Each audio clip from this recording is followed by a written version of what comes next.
हाय मित्रों। तो ये मेरा मध्यकालीन भारत का इतिहास का दूसरा लेक्चर है। इससे पहले हम एक लेक्चर दे चुके हैं भारत पर अरबों का आक्रमण। तो आपको उसके लिए मेरा पहला वीडियो देखना पड़ेगा। तो आज मैं आप लोगों को भारत पर तुर्कों का आक्रमण पढ़ाऊँगा। तो मेरा नाम राजेंद्र कुमार है। तो आज मैं आप लोग को भारत पर तुर्कों का आक्रमण का पूरा डिटेल में पढ़ाऊँगा और इससे आप लोग को काफ़ी अच्छा लगेगा और आप लोग का ऑब्जेक्टिव क्लियर होगा। और मैं इसको एक कहानी के तौर पे समझाने का कोशिश करूँगा, जिससे कि आप लोग को याद भी रहे और ऑब्जेक्टिव भी क्लियर हो जाएगा। ओके ना। तो थोड़ा ध्यान से पढ़िए और मज़ा बहुत आने वाला है, क्योंकि इसमें एक काफ़ी महत्वाकांक्षी शासक अब महमूद गजनवी आता है, जो भारत में 17 बार आक्रमण करता है और भारत देश से बहुत सारा धन लूट के ले जाता है। स्पेशली वो मंदिर को लूटने आया था, क्योंकि भारत देश के मंदिर बहुत ज़्यादा धन संपत्ति अपने तहखाना में भी संग्रह रखते थे और ऊपर से मूर्ति सभी काफ़ी कीमती था। तो वही सबको लूटने आया था। तो चलिए आगे हम लोग पढ़ाई करते हैं मध्यकालीन भारत का इतिहास। तो देखते हैं, अरबों के बाद तुर्कों ने भारत पर आक्रमण किया। कौन? अरबों के बाद कौन लोग आक्रमण किया? तुर्क लोग आक्रमण किया। तुर्क गजनी साम्राज्य के यामनी वंश के थे। कौन से वंश के थे? यामनी वंश के थे। ओके ना। तुर्क चीन के उत्तरी पश्चिम सीमाओं पर निवास करने वाले एक असभ्य और बर्बर जनजाति थी। मतलब यहाँ पे चीन है, तो यहाँ उत्तर और दक्षिण, तो इसके बीच में निवास करने वाले कौन थे? ये तुर्क लोग थे। ओके ना। और ये असभ्य जनजाति था, ये लोग पास कोई सभ्यता वाला चीज़ नहीं था होगा। और ये लोग बर्बर जनजाति थे, बर्बर जाति थे। ओके, जाति थे। और इनका मुख्य उद्देश्य क्या था? मुस्लिम साम्राज्य स्थापित करना था और धन की प्राप्ति करना था। ओके ना। और ये कौन सा वंश थे? गजनी वंश या फिर यामनी वंश। अब देखिए, जो गजनी वंश और यामनी वंश था, उसका संस्थापक कौन था? अल्पतगिन था। कौन था? अल्पतगिन था। और इसकी राजधानी कौन था? गजनी। और ये जो संस्थापक अल्पतगिन था, वो कौन था? अल्पतगिन जो था, ये समानी साम्राज्य, जो अल्पतगिन जो था, वो समानी साम्राज्य का जो शासक अब्दुल मलिक था, अब्दुल मलिक, तो उसी का वो तुर्क दास था। कौन था? अल्पतगिन था। अब आगे देखते हैं, जब समानी साम्राज्य का पतन हो जाता है तो अल्पतगिन मध्य एशिया में अपना स्वतंत्र राज्य स्थापित कर लेता है और यामनी वंश या फिर गजनी वंश को स्थापित कर देता है। देखिए, संस्थापक है अल्पतगिन, बड़ा आदमी है। अब देखते हैं, अल्पतगिन का जब मृत्यु हो जाता है तो उसका कई पुत्र यहाँ राजा बनते हैं। यामनी वंश के कई पुत्र राजा बनते हैं, लेकिन वो लोग अयोग्य थे, तो इसीलिए उन लोग को हटा के कौन राजा बनता है? सुबुतगीन बनता है। कौन बनता है? सुबुतगीन बनता है। ओके ना।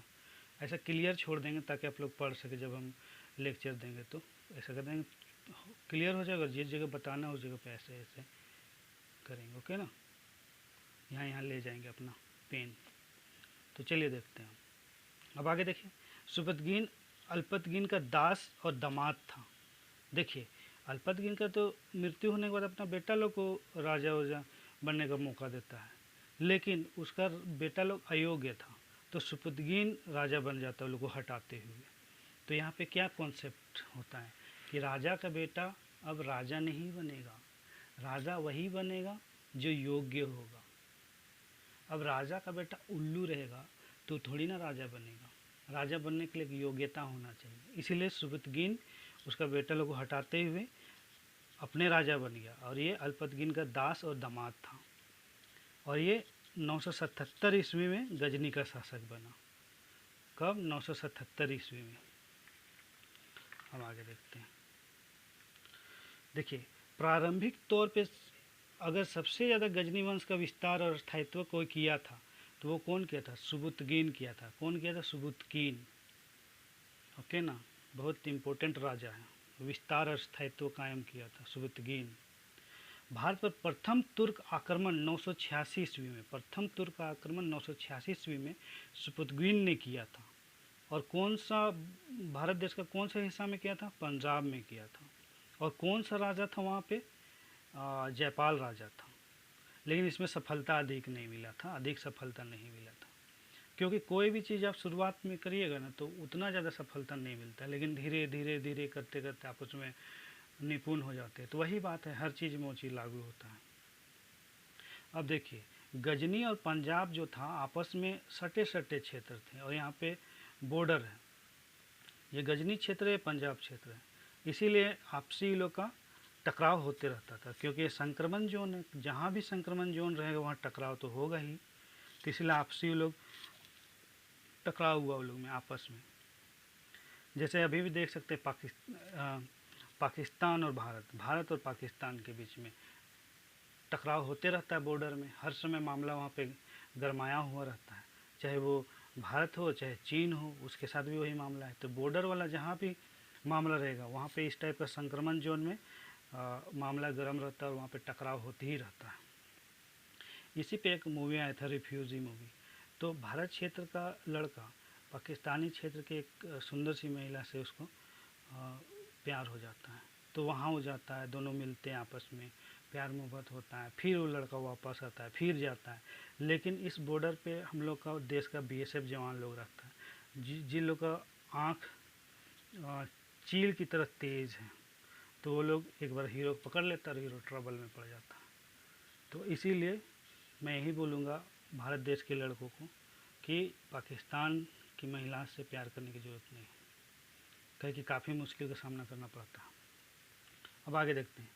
सुबुतगीन के दो पुत्र थे, कौन कौन? इस्माइल और महमूद। इस्माइल और महमूद। जब सुबुतगीन का मृत्यु हो गया तो वो इस्माइल को राजा बना दिया, इस्माइल को राजा बना दिया। किंतु महमूद गजनवी ज़्यादा योग्य शासक था, ज़्यादा योग्य शासक था।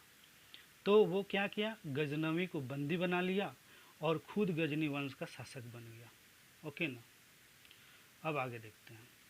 अब आ गया मेन, महमूद गजनवी मेन है यही, अभी बहुत मज़ा आने वाला। ये क्या था? ये बहुत महत्वाकांक्षी राजा था और इतना ज़्यादा धन लूट के ले गया कि उस धन का सुख भोगते भोगते और उसको देखते देखते सोना सबको पागल हो जाता है और वो मर जाता है 3 साल बाद। लूट के गया, आखिरी लूट जब किया उसके बाद लूट के गया, उसके 3 साल में ही मर गया। ऐसा इसलिए कि इसको काफ़ी ज़्यादा तनाव हो गया होगा और अपने आप को संभाल नहीं पाया होगा और ये अच्छा से सो नहीं रहा होगा, इसीलिए इसका डेथ हो गया। अगर उसमें न्यूरोलॉजिस्ट कोई रहता तो इसको 4 टैबलेट देता तो महमूद गजनवी ठीक हो जाता। जैसे कौन कौन दवा देता है हम बता देते हैं। एंटी डिप्रेशन का, ब्लड प्रेशर का, और मल्टीविटामिन का, और एक स्लीपिंग पिल। महमूद को आराम हो जाता और ये और 25 साल जीता, लेकिन ऐसा नहीं हुआ। तो अब देखते हैं, इसीलिए महमूद प्लीज़ कंसल्ट अस। अब देखिए 998 ईस्वी से 1030 ईस्वी तक ये राज किया, शासन किया, और टोटल कितना होता है? 32 साल होता है, 32 ईयर तक ही काम किया महमूद गजनवी। ओके ना। तो गजनी शासक बनने के पहले महमूद गजनी का शासक बनने के पहले महमूद गजनवी खुद शासन क्षेत्र का राज्यपाल के तौर पे काम कर रहा था। तो तुरंत से कोई थोड़ी ना राजा बन जाता, उसके लिए बहुत सारा अनुभव लेना पड़ता है। तो इसीलिए खुद शासन क्षेत्र का वो राज्यपाल के तौर पे काम कर रहा था, कुछ एक्सपीरियंस गेन कर रहा था, तब ना वो राजा बनता है। देखिए, शासक बनने के बाद वह खलीफा से मुलाकात किया, खलीफा से मुलाकात किया। खलीफा उस समय अरब का मुख्य धार्मिक और राजनीतिक गुरु थे, बहुत ज़्यादा पावरफुल ये वो लोग का मान्यता प्राप्त पोस्ट था। तो उससे मिलना बहुत ज़रूरी था, क्योंकि उसके बिना अनुमति लिए कोई भी राजा बनता या फिर कोई आम आदमी तो उसको गैर मुस्लिम कहा जाता था। तो गैर मुस्लिम रहता तो उसको कोई समर्थन करता ही नहीं, तो इसीलिए अनुमति लेना ज़रूरी था खलीफा से। और उस समय का खलीफा कौन थे? देखिए, उस समय खलीफा कौन थे? अल कादिर बिल्ला थे। कौन थे? अल कादिर बिल्ला। खलीफा अल कादिर बिल्ला ने उसे 2 उपाधि दी, किसे? महमूद गजनवी को। क्या? यामीन उद दौला। इसका अर्थ क्या होता है? साम्राज्य का दाहिना हाथ। क्या होता है? साम्राज्य का दाहिना हाथ होता है, ओके ना। और दूसरा था यामीन उल मिल्लत, इसका मतलब है मुस्लिमों का संरक्षक। क्या होता है? मुस्लिमों का संरक्षक। और इसीलिए मेरे बगल में एक मिल्लत कॉलोनी भी है। आज हमको समझ में आया कि मिल्लत मतलब मुस्लिमों का संरक्षक होता है। तो ये 2 उपाधि दिया, तो वही समय महमूद गजनवी काफ़ी जोश में आ गया, पूरे एकदम पावर में आ गया, और वही समय वो शपथ लेता है कि हम प्रत्येक वर्ष जाके ये भारत में हमला करेंगे और वहाँ से धन उठा के लाएंगे और मध्य एशिया का विकास करेंगे, ऐसा वो शपथ लेता है। देखिए, महमूद गजनवी पहला शासक था जिसे सुल्तान की उपाधि धारण की। सुल्तान की उपाधि धारण करने वाला महमूद गजनवी पहला था, है ना। और ये सुल्तान की उपाधि कौन कौन दिया था लोगों को? खलीफा दिया था, खलीफा से प्राप्त हुई थी। दिल्ली सल्तनत का अधिकतर राज्य लोग अपने को सुल्तान माना, और इसे सल्तनत इसी से आया, सुल्तान से ही सल्तनत आया। तो दिल्ली सुल्तान का अधिकतर जो भी राजा लोग था वो लोग अपने को सुल्तान बोलता था। लेकिन कोई कोई ऐसा भी था कि अपने को सुल्तान कहलाना अच्छा नहीं लगा वो लोगों को। जैसे अपवाद है, जैसे खिजर खां, जैसे मेटल का भी एक अपवाद हो, हर जगह एक अपवाद होता है।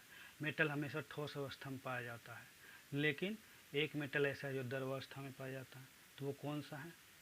आप लोग सबको जानते हैं, पारा। अब आगे देखते हैं। महमूद गजनवी के आक्रमणों का उद्देश्य भारत से धन को लूटना और इस धन की सहायता से मध्य एशिया में विशाल साम्राज्य स्थापित करना। विशाल साम्राज्य स्थापित करना था। कहाँ? मध्य एशिया में। लेकिन उसका उद्देश्य कभी भी ऐसा नहीं था कि भारत देश में आके अपना राज्य को स्थापित करे, ऐसा कुछ भी नहीं था। देखिए, जो भी हम बोल रहे हैं इसमें अच्छा से लिख दिए, उसको समझा भी दे रहे हैं। आप लोग इसको पोज करके पढ़ भी सकते हैं, बड़ा बड़ा लिख दिए हैं, काफ़ी बड़ा बड़ा लिखे। दिखने से ओरिजिनली चिप्स की तरह दिखाई दे रहा है बड़ा बड़ा, लेकिन ये वीडियो इसलिए थोड़ा छोटा नज़र है, लेकिन आप लोग इसको पोज करके आराम से पढ़ सकते हैं, ओके ना। आगे देखते हैं। उसका कभी भी साम्राज्य स्थापना का भारत में उसका उद्देश्य नहीं था, सिर्फ धन लूटना था। अब देखिए, सुबुतगिन विजयों से सुबुतगिन कौन था? महमूद गजनवी के पापा था, उनके अब्बा थे। तो उन्हीं का विजयों से उत्साहित होकर वो 17 बार आक्रमण कर दिया। कहाँ? भारत में। और इसका जानकारी कौन देता है? एक इंग्लिशमैन, एक अंग्रेज देता है। कौन देता है? हेनरी इलियट लिखा है उसके बारे में, हेनरी इलियट ने लिखा है। अब देखिए, महमूद गजनवी के भारत पर 17 आक्रमण कब से कब हुआ था? 1000 ईस्वी से लेके 1027 ईस्वी तक हुआ था, ओके ना। तो इसमें से हम बहुत बढ़िया से चार्ट बना दिए। देखिए, पूरा अच्छा से चार्ट बना दिया, 17 तक चार्ट बना दिए, लेकिन हर का एक्सप्लेन नहीं करेंगे, काहे कि काफ़ी समय जाएगा और आप लोग लंबा वीडियो तो देखना पसंद करते नहीं हैं, तो इसलिए थोड़ा छोटा वीडियो बनाएंगे हम, और जो जो इम्पोर्टेंट है उसी को बता देंगे, और जिसको मन है वो पोज करके पूरा पढ़ सकता है, ठीक है ना। तो जो जो मेन है, जिससे क्वेश्चन आता है उसको हम बता देते हैं। तो पहला कौन किया था? पहला आक्रमण किस में किया था? पंजाब के सीमावर्ती क्षेत्र में किया था, 1000 ईस्वी में किया था, और वहाँ का राजा कौन था? जयपाल था, जयपाल। फिर वो दोबारा हमला कब किया? दोबारा हमला पेशावर में किया। पेशावर में कौन सा ईस्वी में किया? 101 ईस्वी में किया। उस समय का राजा कौन था? हिंदू शाही राजा जयपाल था। लेकिन जयपाल जो राजा हार गया बुरी तरह से, तो उसको आत्मग्लानि से वो अपने आप को एक गलत निर्णय लिया और अपने आप को मार देता है, आत्महत्या कर लेता है। लेकिन आत्महत्या कर लेता कैसे? आत्मदाह, मतलब अपने को आग लगा लेता है। लेकिन ये बहुत गलत निर्णय लिया। अगर ये लड़ता, पूरा उत्साहित होकर, पूरा मजबूती से, ताकत से लड़ता, तो हो सकता था जीत सकता था। और लड़ते लड़ते अगर इसका शहीद भी हो जाता तो आज इसका नाम इतिहास में अच्छा से लिखा जाता। और ये अपने को मार डाला, तो एक तरह से ये गलत एग्जाम्पल पेश किया। कभी भी आत्महत्या करना अच्छी बात नहीं है, समझिए। अगर ये सही से लड़ता तो हो सके इसका स्टैचू बनता और इस पर माल्यार्पण किया जाता, तो ये अच्छी बात नहीं है। चलिए आगे देखते हैं। कभी भी ज़िंदगी से हार ना माने, लगातार लड़ते रहे, एक दिन अच्छा ज़रूर होगा। अब आगे देखते हैं। टिक वाला कोई पढ़ाएंगे, बाकी बात अपना आप लोग देख लीजिएगा, जो जो इम्पोर्टेंट उसी को। छठा है एक, देखो वहीद, छठा आक्रमण किसे, वहीद पेशावर के खिलाफ किया। कब किया, 1008 ईस्वी से लेकर 1009 ईस्वी तक में किया, 1008 से 1009 ईस्वी में किया। और वहाँ का राजा कौन था, हिंदू शाही राजा आनंदपाल था। और वो आनंदपाल कौन था, वही जयपाल का वंशज था, है ना। और यहाँ पे ये इसलिए भी इम्पोर्टेंट है कि वही समय से महमूद गजनवी के सिर में भूत सवार हो गया कि मंदिर को लूटेंगे भी और मूर्ति सबको तोड़ देंगे। ये बहुत गलत, उसका एकदम पागलपंथी की तरह मूर्ति भंजक हो गया, मूर्ति को तोड़ने वाला हो गया। और इसीलिए इसके पे बहुत ज़्यादा एक तरह का भगवान का कोप बरसा और वो अपना धन को अच्छा से यूज भी नहीं कर सका, ऐश भी नहीं कर सका और वो पागल होकर मर गया। अब आगे देखते हैं। अब देखिए 12वां आक्रमण कहाँ हुआ था, मथुरा और कन्नौज में। मथुरा और कन्नौज में क्या था, कब, 1018 से 1019 ईस्वी में। और वहाँ का राजा कौन था, प्रतिहार राजा था वहाँ का, ओके ना। तो अब देखिए 13वां आक्रमण भी काफ़ी पूछता है। ये कलिंजर में किया 13वां आक्रमण और वहाँ पे 1019 ईस्वी में किया, ओके ना। और ये सफल विरोध था, ये बहुत ज़्यादा इम्पोर्टेंट है क्योंकि महमूद गजनवी का आक्रमण का ये लोग सफल विरोध किया था।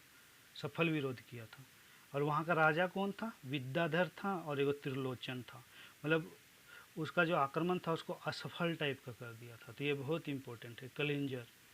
और चौथा वाला जो आक्रमण किया था कश्मीर में महमूद गजनवी, ये इसलिए इम्पोर्टेंट है कि 1021 में हुआ था और वहाँ की शासिका कौन थी, स्त्री शासिका थी, रानी दिद्दा, 1021 ईस्वी में, ओके ना, ईस्वी में।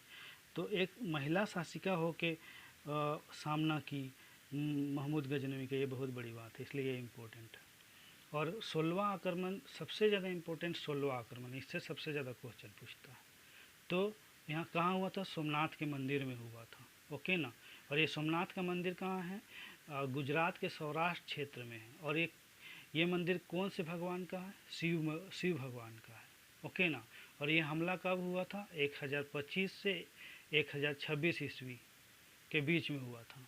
और वहाँ का राजा कौन था उस समय, गुजरात क्षेत्र का भीमदेव था, भीमदेव। बोला जाता है इसमें इतना ज़्यादा धन मिला महमूद गजनवी को कि इससे पहले जो 15 आक्रमण कर चुका था उसमें उतना धन नहीं मिला जितना कि इसको सोमनाथ मंदिर में मिल गया। कितना मिला, 20 लाख दिनार मुद्रा।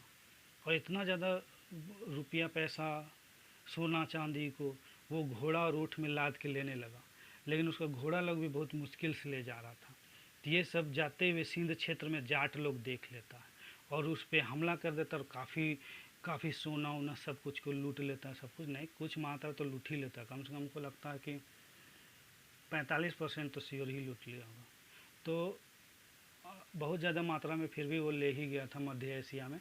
उसके लेने के बाद बहुत ज़्यादा गुस्सा आ गया महमूद गजनी वहाँ जाके और तुरंत वापस अगले ही साल आया, 1027 ईस्वी में, 26 में गया, फिर 27 में ही आ गया। आने के बाद हमला कर दिया, किस पे, जाट शासक लोग पे, सिंध क्षेत्र के जाट शासक लोग पे। लेकिन जाट शासक लोग बहुत होशियार थे, वो लोग प्लानिंग बना कर रखे थे, जिसके चलते महमूद गजनवी को बहुत ज़्यादा सफलता नहीं मिलता है। फिर वो वापस चला जाता है, अपना गुस्सा के ही वापस चला जाता है। फिर जैसे जाता है 1027 ईस्वी में, उसके बाद उसका 3 साल बाद उसका मृत्यु हो जाता है। क्यों मृत्यु हो जाता है, क्या है कि वो काफ़ी विकास तो कर ही रहा था अपने साम्राज्य में हर तरफ इधर उधर, लेकिन सारा सोना वो अपना कोठरी में ही रखता था और वहीं सोता था, दिन भर सोना को देखते रहता था, उसके बारे में सोचते रहता था। और इतना ज़्यादा वो सोचने लग गया कि उसका फिर नींद नहीं लगने लगा। और ऊपर से वो ज़रूर अपनी बेगम साहिबा लोग को इग्नोर किया होगा, वो लोग का बात नहीं माना होगा, तो इसीलिए वो पागल हो गया। इसलिए बेगम साहिबा लोग को बात मानना ज़रूरी है, तब जाके बेगम साहिबा लोग आप लोग को अच्छा से रखती है ना। तो महमूद गजनवी बेवकूफ़ नहीं माना, इसीलिए उसका मृत्यु हो गया। तो धन तो बहुत ज़्यादा लूट के लाया, लेकिन उसका यूज ही नहीं कर पाया वो, और उसका डेथ हो जाता है ना। तो इस पर हम एक पोयम लिखे हैं, हम पोयम भी लिखते हैं। कहीं पे सुने होंगे, उसी को लिख दिए यहाँ पे फीट बैठता। देखिए सादरी में लिखे, देखिए धन के लूटत लूटत जिंदगी सिराए गेलक, जब लूटल धन से ऐस करेक टाइम आलक, तो शरीर से प्राण पखेरु उड़ गेलक। किसके लिए ये कहावत सही साबित होता है? महमूद गजनवी के लिए। पूरा धन लूटा, लेकिन क्या हुआ? अंततः उसका मृत्यु हो जाता है, उसका सुख भी नहीं ले पाता। इसीलिए मेरे मित्रों, जब भी आप लोग धन कमाएं, बैलेंस में कमाएं, ज़्यादा कमाने का कोशिश ना करें। ज़्यादा धन का कोई मतलब नहीं बनता, और ऐसे भी इनकम टैक्स डिपार्टमेंट आजकल छापा मार लेता है बहुत, आप प्रॉब्लम में फंस जाएंगे, ट्रबल में फंस जाएगा। अब देखिए लास्ट है, इस चैप्टर का लास्ट है, महत्वपूर्ण बिंदु क्या क्या है। देखिए महमूद गजनवी के दरबारी इतिहास कौन थे? उत्बी थे। कौन थे? उत्बी थे, इसको याद रखिए। उसका दरबारी इतिहासकार उत्बी था। उत्बी ने 2 महत्वपूर्ण रचनाएं की हैं। क्या क्या? किताब उल यामिनी और तारीख़ यामिनी। याद कर लीजिए उत्बी कौन कौन किया है, किताब उल यामिनी और तारीख़ यामिनी। अब देखिए 11वीं सदी में महमूद गजनवी के साथ, देखिए 11वीं सदी में महमूद गजनवी के साथ एक बहुत विद्वान व्यक्ति आया था, अल-बरूनी भारत आया। अल-बरूनी आया और वो एक तरह से इतना विद्वान आदमी था, सब कुछ पढ़ने का कोशिश की। एक तरह ना ये ना स्पंज की तरह था, सब ज्ञान को चूस लेना चाहता था, भारत में क्या क्या ज्ञान है। तो गजब इंसान था, गजब पर्सनालिटी था। तब आगे देखते हैं। अलाउद्दीन अल-बरूनी ने अल-बरूनी ने एक किताब लिखा। उस किताब का क्या नाम है? किताबुल हिंद, और या उसको तहकीके हिंद भी कहा जाता है। ओके ना। ये भारतीय इतिहास के लिए इसलिए महत्वपूर्ण स्रोत है क्योंकि ये भारत के बारे में लिखा गया। किसमें? किताबुल हिंद और तहकीके हिंद में। और ये टोटल 80 अध्याय में है, और ये अनेक उपअध्यायों में बटा हुआ है। 80 अध्याय में अनेक उपअध्यायों में बटा हुआ है। अल-बरूनी ने भारत में रहकर भारत के सामाजिक और सांस्कृतिक जीवन को देखा। किसको? सामाजिक और सांस्कृतिक जीवन को देखा, और उससे बहुत प्रभावित हुआ, और अपने किताबुल हिंद में भारतीय मान्यताओं को लिखा। देख रहे, भारतीय मान्यताओं को लिखा, सामाजिक संस्कृति के बारे में लिखा। इसीलिए भारतीय इतिहास के लिए किताबुल हिंद या तहकीके हिंद बहुत ज़्यादा महत्वपूर्ण है। और तहकीके हिंद लग ही रहा कि तहकीकात किया होगा, यहाँ क्या रहस्य है, नहीं है एक तरह से। अब आगे देखते हैं। भारतीय ज्ञान, विज्ञान, दर्शन से बहुत प्रभावित हुआ वो, और उसने बहुत सारे ज्ञान, विज्ञान, दर्शन का अध्ययन भी किया। ओके ना। और साथ ही साथ संस्कृत का और विभिन्न भाषाओं का भी अध्ययन किया। गजब आदमी है। और उनका रूपांतरण करने का कोशिश किया। किसमें? अरबी भाषा में रूपांतरण करने का कोशिश भी किया। देखिए वो पहला मुस्लिम शासक था जो पुराणों का अध्ययन किया। यहाँ बताइए कितने इंडियन लोग हैं जो अभी पुराण अध्ययन कर लिए होंगे, लेकिन देखिए ये मुस्लिम ज्ञानी आदमी था, मुसलमान ज्ञानी आदमी था, वो पहला मुस्लिम था जो पुराणों का अध्ययन किया। जो जिज्ञासा रखेगा वही ना पढ़ेगा। अब आगे देखते हैं। अल-बरूनी की किताबुल हिंद, तहकीके हिंद अरबी भाषा में लिखी गई। ओके ना। तहकीके हिंद किस में लिखी गई है? अरबी भाषा में लिखी गई है, अरबी भाषा में। अब इसका इंग्लिश रूपांतरण कौन किया? इंग्लिश रूपांतरण एक इंग्लिशमैन किए हैं, सचाऊ। कौन है? सचाऊ किए हैं। और हिंदी में कौन किया? इसका हिंदी रूपांतरण कौन किया? रजनीकांत शर्मा ने किया है। ओके। अब अल-बरूनी के अलावा फिरदौसी भी था, जो महमूद गजनवी के दरबार में रहता था, जो लेखक और कवि था। ओके ना। टिक टिक मार दिए हैं, जहाँ जहाँ इम्पोर्टेंट है उसको आप लोग देख लीजिएगा, और वहीं से क्वेश्चन आएगा। अब देखिए उसने शाहनामा की रचना की। क्या? शाहनामा की रचना की। फिरदौसी ने शाहनामा की रचना की। और फिरदौसी को पूर्व का होमर भी कहा जाता है। फिरदौसी को कहा जाता है पूर्व का होमर भी कहा जाता है। ओके ना। और ये जो शाहनामा था वो फारसी भाषा में लिखी गई। किसमें? फारसी भाषा में लिखी गई। इसे अफगानिस्तान का महाभारत कहते। देखिए कितना बड़ा बात बोल रहा है। शाहनामा को अफगानिस्तान का महाभारत कहा जाता है। अब आगे देखते हैं। फारसी भाषा का संस्थापक कौन था? फिरदौसी। कौन था? फिरदौसी। कोई भी चीज़ का संस्थापक एक बड़ा चीज़ होता है, तो फारसी भाषा का संस्थापक कौन था? फिरदौसी था। ये लेखक और कवि था। और इसके अलावा और एक इतिहासकार रहता था, वो था बैहाकी। कौन था? बैहाकी। महमूद गजनवी के दरबार में रहता था। उसने अब तारीख़ सुपुतगीन लिखा। कौन? तारीख़ ए सुपुतगीन लिखा। सुपुतगीन था कौन था जी? महमूद गजनवी का अब्बा थे या पापा थे, उसके बारे में लिखा ये बैहाकी। अब देखिए, महमूद गजनवी ने एक सिक्का चलाया, चांदी का सिक्का, जो कि संस्कृत मुद्रा में लिखा हुआ था। उसमें चांदी के सिक्का में एक साइड संस्कृत लिखा हुआ था और एक साइड अरबी लिखा हुआ था। क्या? अरबी लिखा हुआ था। तो ये क्वेश्चन बहुत ज़्यादा आता है। संस्कृत मुद्रा लेख चांदी के सिक्का किसने चलाया? तो किसने चलाया? महमूद गजनवी ने। इसी तरह बहुत सा राजा लोग अपना अपना सिक्का चलाया था, तो वहाँ से बहुत ज़्यादा आता है। जैसे कि इल्तुतमिश चलाए थे, शेर शाह सूरी चलाए थे, फिर मोहम्मद बिन तुगलक चलाए थे। तो ये बहुत ज़्यादा कन्फ्यूजन वाला रहता है, तो इसको बढ़िया से याद कर लीजिए। क्या? संस्कृत मुद्रा लेख वाले चांदी के सिक्का किसने चलाया था? तो महमूद गजनवी ने चलाया था। ओके ना। अब देखिए, मेरा ये ख़त्म हो गया चैप्टर। अब इसके बाद मेरा नेक्स्ट चैप्टर क्या आने वाला है? नेक्स्ट टॉपिक क्या आने वाला है? मोहम्मद गौरी। ये बहुत ही ख़तरनाक राजा था और ये भारत पे हमला करता है। और इसका मेन उद्देश्य क्या था? भारत देश में मुस्लिम साम्राज्य को स्थापित कर देना। लेकिन महमूद गजनवी का हम लोग क्या देखे? सिर्फ उसका धन लूटने का इच्छा था। ओके ना। और ये आया और एक दो महत्वपूर्ण लड़ाई किया, तराइन का युद्ध 1191 ईस्वी में और 1192 ईस्वी में। 1191 ईस्वी में वो पृथ्वीराज चौहान मोहम्मद गौरी को हरा देता है। लेकिन फिर दोबारा अगले साल मोहम्मद गौरी आता है 1192 में और पृथ्वीराज चौहान को हरा देता है। और हराने के बाद वो मोहम्मद गौरी को मार डालता है, उसका हत्या कर देता है और भारत में मुस्लिम साम्राज्य का नींव डाल देता है और स्थापना कर देता है। इस तरह से भारत में मुस्लिम साम्राज्य का वास्तविक संस्थापक अगर किसी को कहा जाता है तो वो मोहम्मद गौरी है। ओके ना। देखिए, वीडियो ज़्यादा लंबा ना हो इसीलिए आज थोड़ा सा कम हम MCQ लाए हैं, सिर्फ 3 ही लाए हैं, क्योंकि ज़्यादा लंबा हो जाएगा तो आप लोग नहीं देखिएगा इसीलिए। और बोलिएगा तो इसका हम बना देंगे और बहुत सारा MCQ बहुत सारा बना सकते हैं इसका।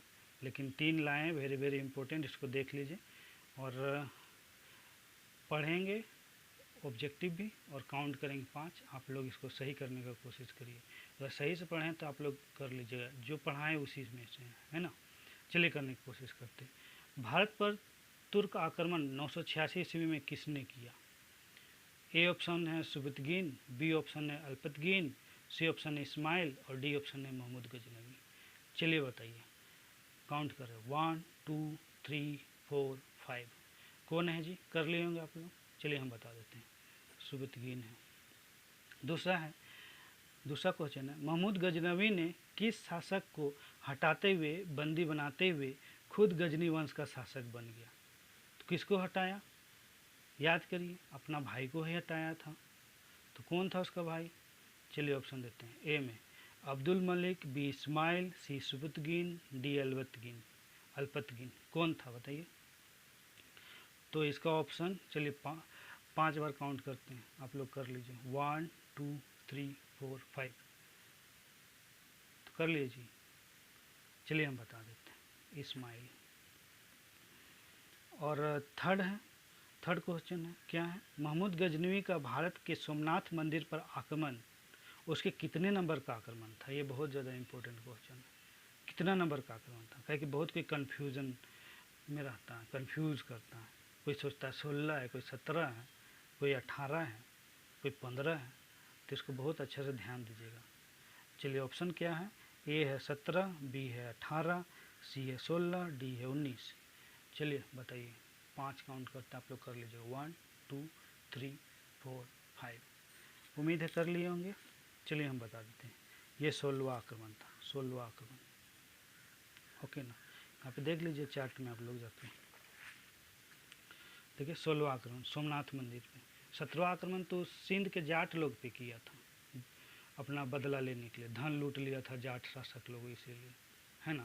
तो इसको बहुत अच्छा ध्यान दीजिएगा, 16 कौन है 17 कौन है, ओके ना। बहुत ज़्यादा ईस्वी भी 1025 से 1026 ईस्वी में, और लास्ट तो 1027 में किया था, ओके ना। तो आप लोग को उम्मीद है कि अच्छा लगा होगा मेरा पढ़ाने का तरीका। अगर आप लोग को अच्छा लगा होगा तो प्लीज़ लाइक करिएगा, सब्सक्राइब करिएगा, शेयर करिएगा, और मेरा वीडियो लगातार अच्छा से अच्छा होते ही जाएगा, और कोशिश करूँगा और टेक्नोलॉजी से भरा हुआ, ओके ना। और एक लास्ट पॉइंट कि मेरा जो एटीट्यूड है एक लीडर की तरह भी है और एक टीचर की भी तरह है, और हम बहुत तेज़ तरार टीचर बनना चाहते हैं। मेरा उद्देश्य है कि हम बहुत तेज़ तरार टीचर बने, इसके लिए हम काफ़ी मेहनत करेंगे और मेहनत कर भी रहे हैं। और आप लोग को पढ़ाऊँगा, आप लोग को बच्चों लोग को भी पढ़ाऊँगा, ज़िंदगी में पढ़ाते ही रहूँगा, 95 ईयर तक हम पढ़ाते ही रहेंगे, क्योंकि मेरा उद्देश्य समाज में हम एजुकेशन रिवोल्यूशन लाने का है। तो चलिए तब थैंक यू, ओके ना। और ऑफिसर बनाने का है, पूरा ऑफिसर का फौज खड़ा कर देंगे हम, ऐसा मेरा उद्देश्य है। सारे बच्चे मेरे ऑफिसर हों, बस डॉक्टर हूँ, टीचर हूँ, बस, और जेसीसी एसएससी में भी हूँ। चलिए थैंक यू, है ना। आप लोग का सपोर्ट के लिए बहुत बहुत थैंक यू। इसी तरह बनाए रखिए अपना प्यार और अपना सपोर्ट, मैं आपका हूँ। ओके चलिए, बाय बाय।